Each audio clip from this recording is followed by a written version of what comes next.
Hey everybody, welcome back to this special edition. I am so excited to have my very special guest, Dr. Robert Shindell, who is here. When it comes to anything internships, he is your guy, okay? He's the president and CEO of Intern Bridge, the nation's premier experiential education research and firm, and is nationally recognized for helping employers and educational institutions build, maintain, sustain, and grow internship and other forms of experiential education programs and initiatives. He is one of the most sought after consultants, speakers, and thought leaders in the country on internships and experiential learning, entry talent acquisition, workforce development, and career services effectiveness. So, Dr. Shindell, Robert, I'm so glad to have you here. Welcome. Thank you so much for having me. This is awesome. I love what you're doing with this. Well, thank you. I am just to give you all a little history. So, Dr. Shindell, Robert, as I like to call him, we met right as the pandemic started. As a matter of fact, his was the very last workshop, career development class that I was in, and it was kind of, not funny, and who would have known, like almost a year and a half ago, as we were all in there, because we were all like trying to pay attention to him, but stuff was shutting down all at the same time, and people were listening, but oh my gosh, this is happening at the office, and big events are being canceled. And that was the last in-person event that that I had been to in terms of something like this. And so he's the last face I've seen in person. So it's so great to see you again, almost a year and a half later. I know. That was a crazy day. And I remember, I've done over 200 of those types of workshops, that total internship management workshop.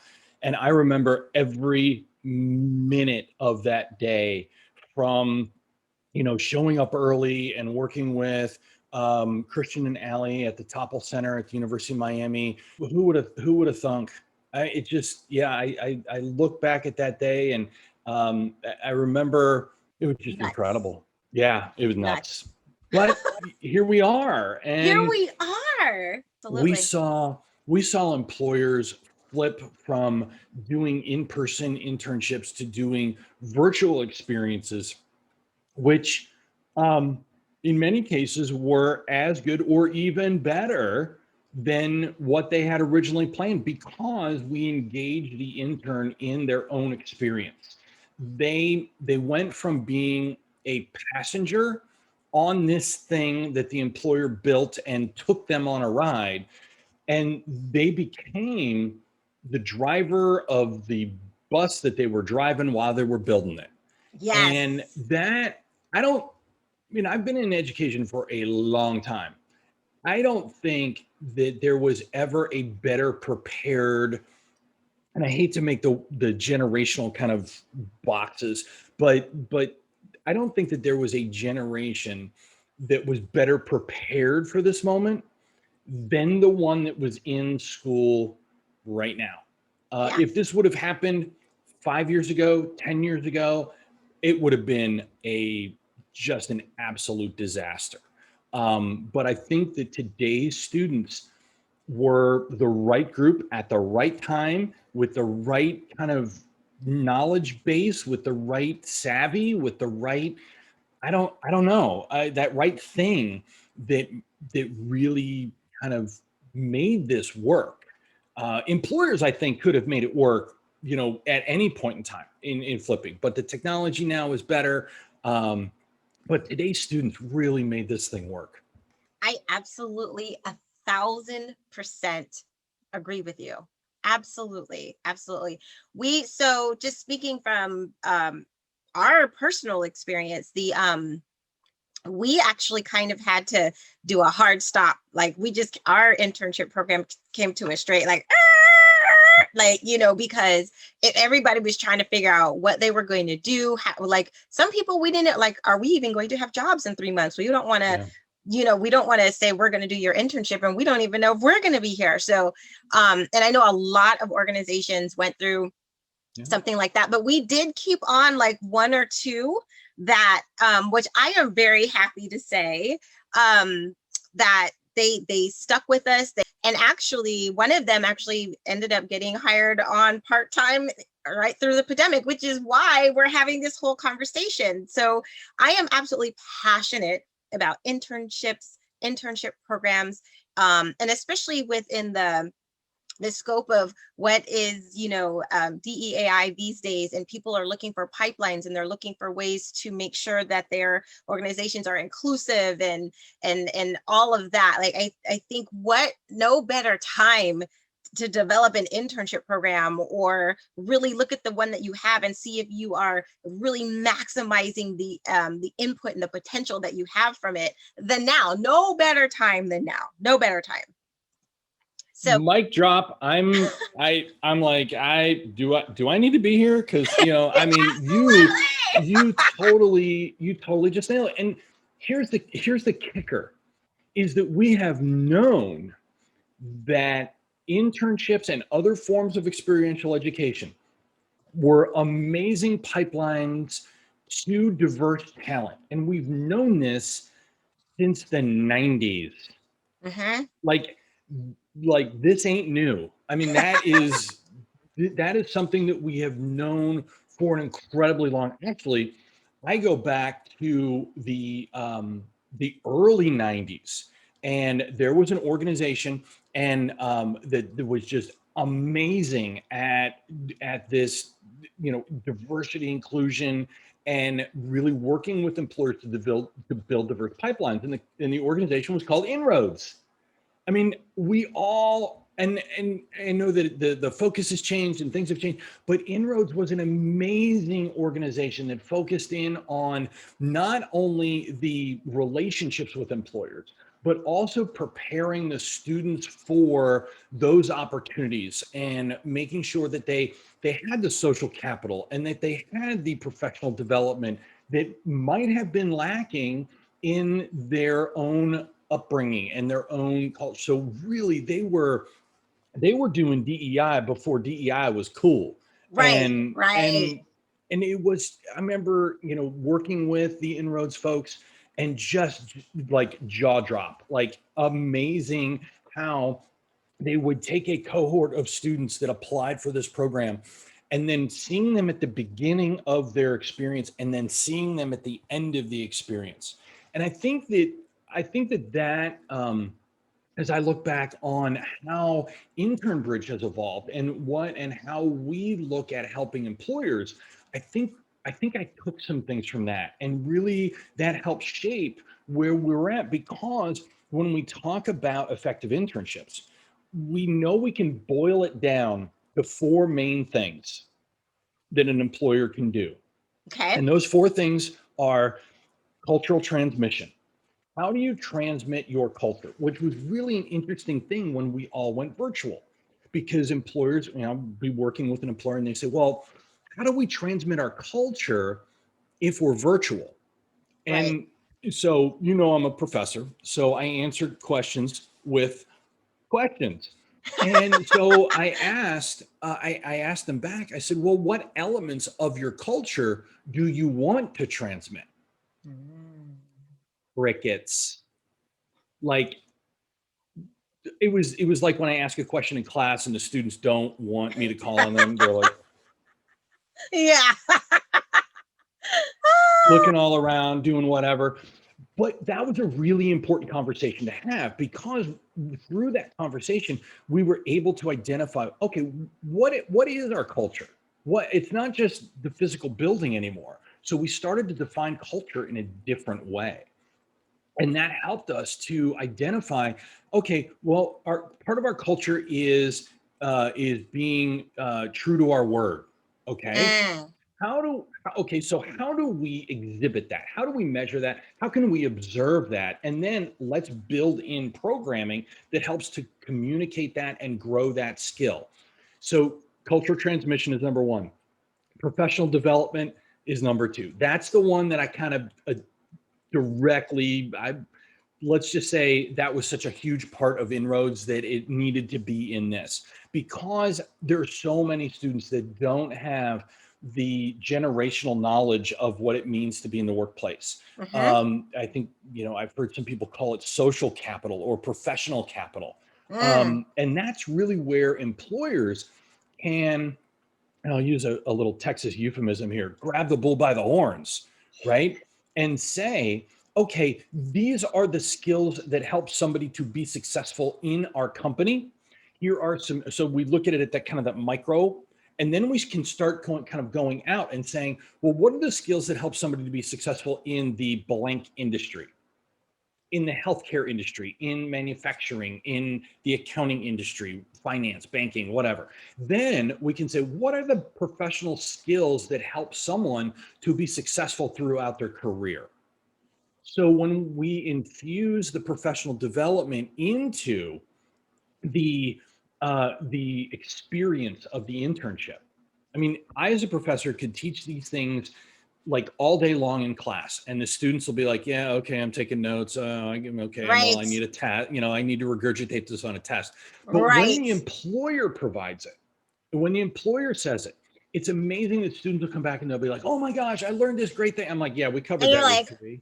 yeah, Yeah. you're like, that same So thing I just told you. It's kind of like yeah, being a parent, right? You can say it all day, and your kid's parent can say the same thing, and it's like, oh my gosh. And I'm like, I told you that last week. But hey, we actually, that's we why they say actually it takes a village, right? That's right. And actually, one of the analogies that I use, it's like I could tell my kids something, every day for a month, and they're going to wrinkle their nose at it. But the minute that Aunt T says something, boom. So we call it the cool aunt or uncle syndrome. I love it. So yeah. So I mean, the cool aunt, the cool uncle, they say it, boom, it is gospel. Um, Yes. so so the employer really has a podium or a stage that they can really step up onto. And beyond that, I think it benefits the employer to do that. For many, many, many years, employers had what's the word I'm looking for? Had uh, had the luxury of sitting back and saying, I'm the employer, you're the potential employee. It's your responsibility to come to me, and I'm the gatekeeper, right? And I think what we've seen over the last couple of years, and I think again it was just heightened by the pandemic, is wait a minute, we need to go and get our talent, and we need to develop our talent our way. And the analogy that comes to mind is that of baseball. When my beloved Phillies, draft somebody out of high school or college, they don't send them right to Citizens Bank Park in South Philly. They send them into the farm league. And single A, double A, triple A, they don't just send them down there and say, hey, why don't you go down there and do some baseball-y stuff? They say, here is your development plan. Here are plans to work on your strengths to make you stronger. Here are some activities that we can do to help minimize your liabilities, because every player that they draft is a potential investment in that organization's future. Now, what Mm. would happen? What would happen if every company looked at their entry talent, internship, co-op, practicum, whatever you want to call it? What if they looked at it like that and took that same level of detailed approach to saying, this young student that we are connecting with between their sophomore and junior year is an investment in our future?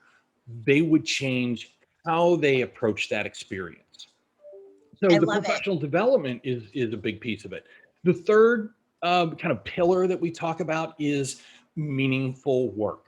And it's Mm-hmm. got to be there. It's got to be meaningful. It's got to be something that is of value. We know that the students today want to make a difference in the world. They Right. want to showcase their skills. So let's give them that meaningful work that can do that. And finally, the last piece that really ties it all together, and these 4 things are symbiotic, you can't do just one of them and expect to be successful, is mentoring. And it's Mm. effective mentoring, and it is deep, meaningful mentoring where we are connecting with students. It's not like, oh, hey, Nicole, I got 5 minutes. How's your internship going? That's Right. not mentoring. Right. What is mentoring is asking you reflective questions and saying, okay, hey, Nicole, you were working on this project. Tell me, what did you think about that? How did you feel as you were going through it? What were some areas that you didn't know about? What were some areas that you think could have been better in that presentation or that report or whatever? So when we tie those four things together, we create a framework for success for not just the intern, but also for the organization. I love it. I love it. I love it. I love it. I love it. So, with all of this amazingness, right? And let's just kind of take it right to the feedback part, right? So, first of all, feedback is so important, right? And I know a lot of people don't like to ask for it because if it comes back not favorable, sometimes it's hard to people sometimes take it to heart. They might take it personal, Yep. whatever. So, in your experiences working with different organizations, talk to me about your experiences and some of the feedback that you have received that has helped shaped what you are doing. Well, I think that the most probably one of the most common feedback pieces that I get is when we were doing, the live total internship management workshops. Yeah. And those workshops were SHRM and HRCI accredited. So individuals who were working toward recertification or working toward certification could attend this workshop and they would get 6 hours of Wow. continuing education credit. So one of the most common things that I got was, well, we have a great internship program and I'm here for the SHRM hours. Like at the beginning, right? Right. At the end, that same individual would pull me aside and say, I thought we had a good program, but can we talk next week on the phone? Yeah. Yeah. I now see where the holes are. Like it became that the content of the workshop opened their eyes to new things that they could be doing and different things that they could be doing. And where they were kind of missing the mark. And we find that internship programs are generally driven by a persona, by one person. Okay, Nicole, you are the internship queen at XYZ company, but it all rests on you. And it's not your fault. It's just, you're taking ownership of it. You're wanting to make it all work. Well, what happens when you win the lottery and say, I'm out of here? Yeah, the internship program goes away. And I've seen that time and time again. But getting back to feedback, I mean, that kind of, I've yet to have someone leave the experience or leave a workshop, whether it be virtual or a live workshop that we've done, and say I didn't get something of value. And Right. that to me is helpful. Obviously always want to be able to do more, give more, provide more. But we've had definitely some of that feedback with, through, especially it comes kind of in the morning, and I get the feedback through kind of the body language of the workshops. You can see the crossed arms and I'm playing on my phone kind of thing. But then something happens and all of a sudden, I don't know whether it's talking about next gen leaders or it's talking about the structure of an internship program and how we can deliver a structured experience that is equitable for every student. I don't know at what point grabs them, but they generally start to come around and they're like, okay, wait a minute. We can make our program better. Awesome. Awesome. Let me think. As you were creating the program, I'm Mm-hmm. sure you vet it through, different people before rolling it out. Was there any part of it that you got feedback on that you were like, man, I guess I need to fix that part? No, actually, it happened. It was actually a program that I was doing at Temple University in Philly. And I had invited just an amazingly close colleague who worked at another university. And because I felt like it was getting stale. I had Okay. given it probably 110 20 times by that point, maybe, Yeah. whatever. And I was just, I'd be giving the presentation and thinking about what I was going to have for dinner. I could I felt like it was getting stale. And Yeah. she's an amazing facilitator and teacher herself. And I asked her, I'm like, listen, can you come up to Philly?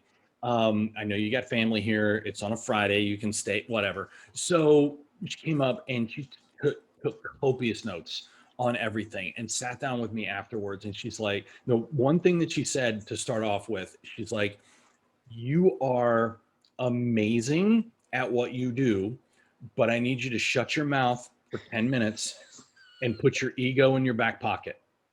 Wow. Ouch. Yeah. Ouch. And they were simple things that I knew. Like, for example, when asking a question, ask the question and don't be afraid of silence. Let the silence happen. Because I would ask a question and then there'd be silence and I'd be like, I'll just fill it in, or I'll call on somebody or whatever. No, she's like, let the silence happen. Because in that process time, I mean, and I think back, I'm like, wait a minute.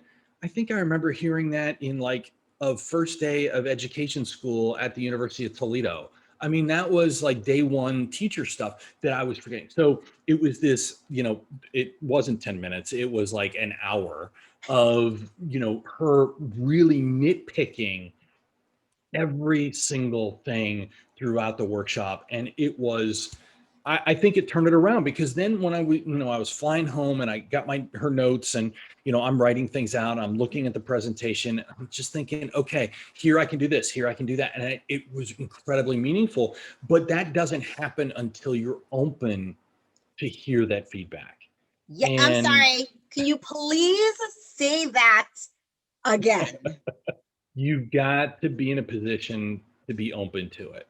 And that's tough for a lot of people. And I get it. We are a lot of times just experts in our field. And we think that, we are at the top of the mountain. And in many cases, that's absolutely true. But no one is perfect.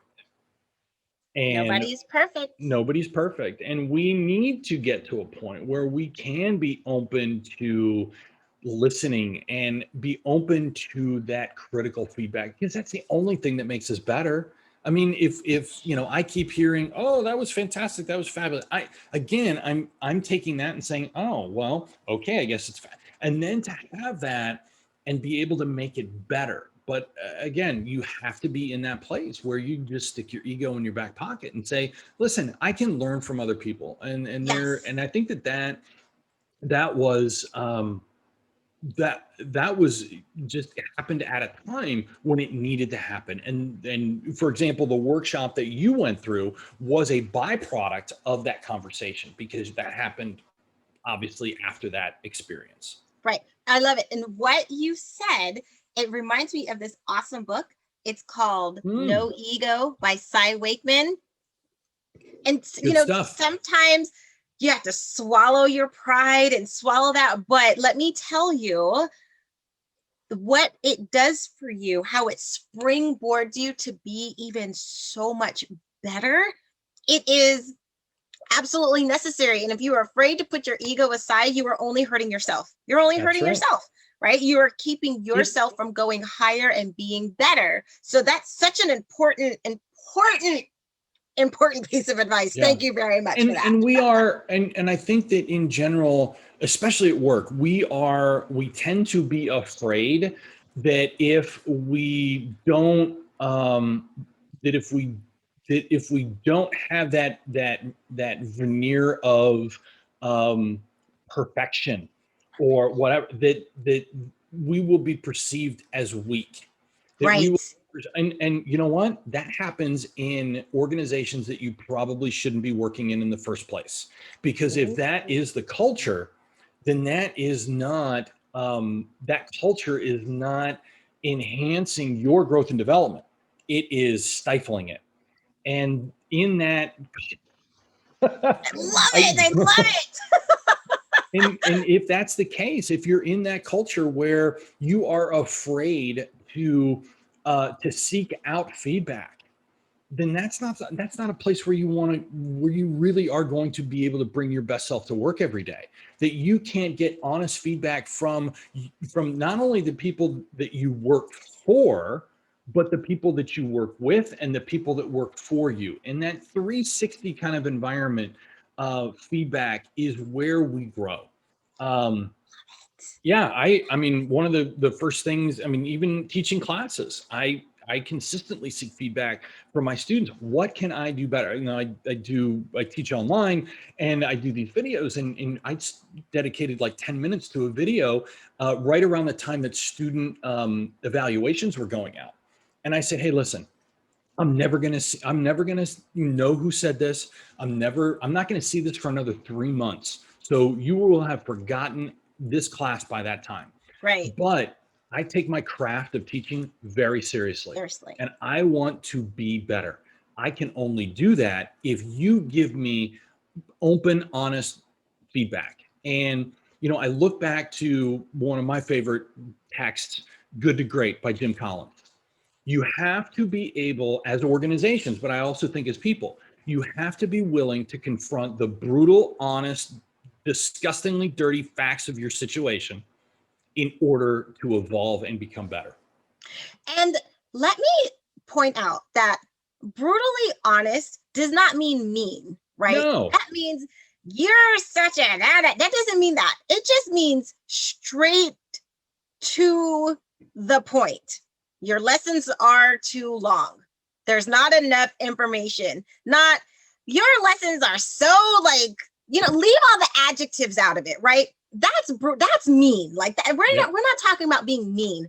We're talking about just flat out, it is what it is. Take it or leave it, right? So I mentioned those organizations that you probably don't want to work in.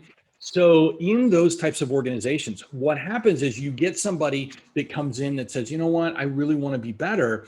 So they go and ask people, but they're in their own little bubbles and they think the only way that I can feel better about myself is to kick somebody else in the shins. Yes. So, and that's the only way that we get ahead in our organization is to step on and over people.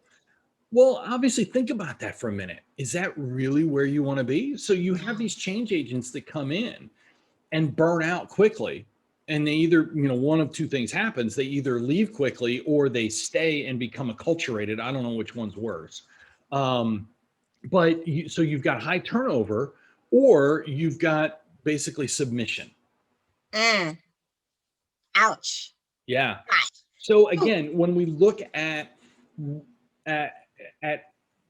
feedback, that is, you know, I'm sure you've seen that meme, the tip of the iceberg, and there's this whole thing underneath it, right? Yes. Right. So that feedback piece is that tip of the iceberg. It's the culture that allows an individual to feel comfortable asking and receiving that information. That's the area we really need to focus on. And how does that, in your opinion, translate to when you are working with interns? Oh my gosh, they see everything. They see everything, they hear everything, they feel everything.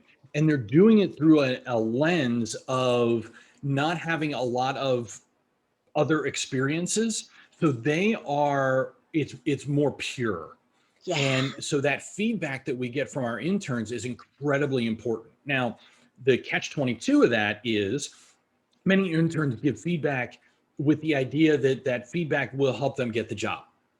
And so, for example, I had a client many years ago sent out a survey and it came back like the students were like, oh my God, greatest experience ever, blah, blah, blah, blah, blah. And she called me and she said, hey, I want you to take a look at this survey. And she sent it to me. And I looked at it. I'm like, wow, you know, hey, you guys are doing great. She's like, no, we ain't. We ain't all that. Like, I know we're not all that. So what we did is I sent the same survey to the students from Intern Bridge, right? And the results were completely different. And she was like, this is the level of honesty that I need in order to make the program better. And even though she said, hey, this is completely anonymous, you know, one of the students was like, yeah, but they're going to track my IP address. Yes. And I said that to the director of HR, and bless her heart, she said, what's an IP address? It was just like, again, this complete disconnect of how savvy our students can be, and then how, pure we want them to, we want Right. to be. Right. So, they feel everything, and they will know when you are trying to put lipstick on a pig. I mean, they do. And that's no insult to pigs. Um, they really are. They know, they can see through the BS. They just do. And I hear about it when they come back and they talk about it in the class, and Yeah. they write about it in their papers, and they reference it in their presentations and in discussions. It's definitely interesting. And I think that feedback, if we can get that open, honest feedback, can help us build better programs, because we can take that and say, okay, just the same way that I do in my class. Right. Absolutely. Okay. So here then, the question that I have for you, let's say you have that intern that just, is laissez-faire. Maybe they'll show up, maybe they don't. Maybe, they don't check their work. They need some guidance, right? And I have found in working with a lot of interns that a lot of times, sometimes they really honestly just don't know. Like, they don't get it because they haven't been in a professional office, a professional Yep. atmosphere. Some of these things they really don't get. Yep. So you have to sit down and have that conversation with them. How do Yep. you give them that feedback? And so we as human beings look to do what is simple and easy, and not what is hard and difficult, even though what's hard and difficult is better for That's us. right. So again, what you're describing is common, and I get those calls every summer, every semester, saying, "Oh my gosh, they're not doing it." I'm like, "Well, have you sat down and talked to them?" And this is where the mentoring component of the internship program is so important, to have that individual who is not their supervisor, who is assigned to them as a mentor, who can sit down with them and say, "Hey, let's talk. And it could be, again, one of the things that I find from students today, and I hope that you would do a whole show on it, is the imposter syndrome. And the idea that so many students, because of lack of social capital, because of lack of generational professional jobs in their families, when they do attain that first internship, one of the most prevalent feelings is, I'm not good enough to be here, because I'm looking around and I don't see people that look like me.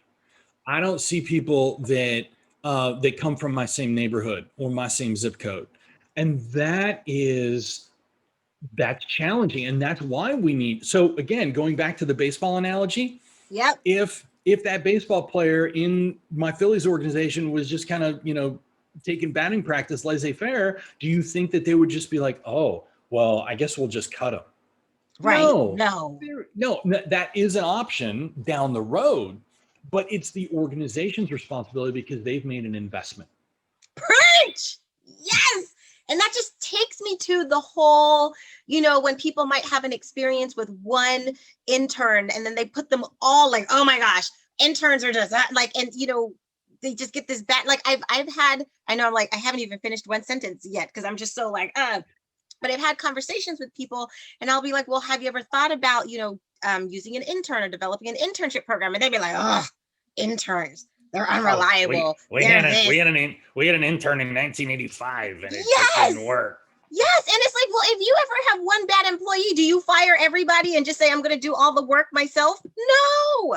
You work with that employee. Like you said, you work through professional development. And then if it doesn't work, okay, you got to let them go, or you do the professional development and they get better. So, that whole facade about, the negative connotation that people have towards interns, I'm like, where is this coming from? I've had so many phenomenal interns that, people, I think they need to give interns a break, man.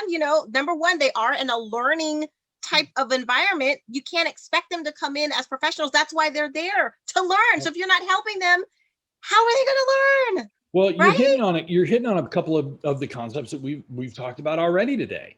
And that is that the organization, the company has had the luxury of sitting back and saying, hey, I'm the gatekeeper. You need to Right. come to me. It's your responsibility. So changing that. And the idea of well, we had an intern in 85 and it didn't work out, so we're never going to do it again. Not having that structure that's in place to take the student from where they are to where we as an organization need them to be. Yeah, that's the fault of the organization. But what I find so hilarious is that the first thing that they do is that they blame the student because it's easy and simple to blame. Yep. So much When easier and to I point just the I mean, finger. well, yeah, but when you're pointing that finger, how many fingers are pointing back at you? A lot more. Yeah, yeah. So Exactly. I mean, again, it ain't rocket science. We are not dismantling nuclear weapons. We are not trying to bring peace to the Middle East or peace to, between Catholics and Protestants in Northern Ireland. I mean, this is not insurmountable. We can do this and we have to. This Yes. is not a business imperative anymore. Yes, it is good for business. I can prove that anytime somebody wants to talk about it. It's a societal benefit. And if we are truly committed to a more just and more equitable society, this is how we do it. And I mean, there you go. We end right there. That's perfect. That's how we do it. So how can people get in touch with you? I mean, I know I have like your awesome book, which I'm also going to help promote, but if people want to learn more about developing internship programs from scratch or developing the one that they have, or they just want to have any other conversation with you, how can they reach out to you? Well, my email address is pretty simple, robert@internbridge.com. It's just internbridge, no spaces, no nothing. Internbridge.com is our website. You can check that out. We got tons of resources on there. We're still doing a lot of kind of virtual workshops and presentations and still engaged in a lot of very individual consulting with companies, which has been phenomenal to be able to kind of crawl around in the underbelly of some of these organizations, because when I get in there talking about internships, again, tip of the iceberg, we end up working on cultural issues. We end up working on developmental plans for existing employees too, because again, it's about structure. And it's about that building a framework that is systemic, that helps lead our employees, whether interns into full-time employment or full-time employees into better places in their career. The organization's responsibility is where we need to be. And we need to stop thinking that it's the other if we really, truly, as organizations, want to have the success that we know we can. Yes. Oh, I love it. We could talk about this for hours. We could. Hours on end. Well, thank you so much My for pleasure. joining me. This was absolutely amazing. I'm so glad that I now have a lifelong friend. This has just been so great. And for all of you all who are tuning in, thank you so much for joining us for this bonus episode of From the Suggestion Box, navigating feedback, the good, the bad, and the say what. So I hope to see you soon. Bye-bye. Take care.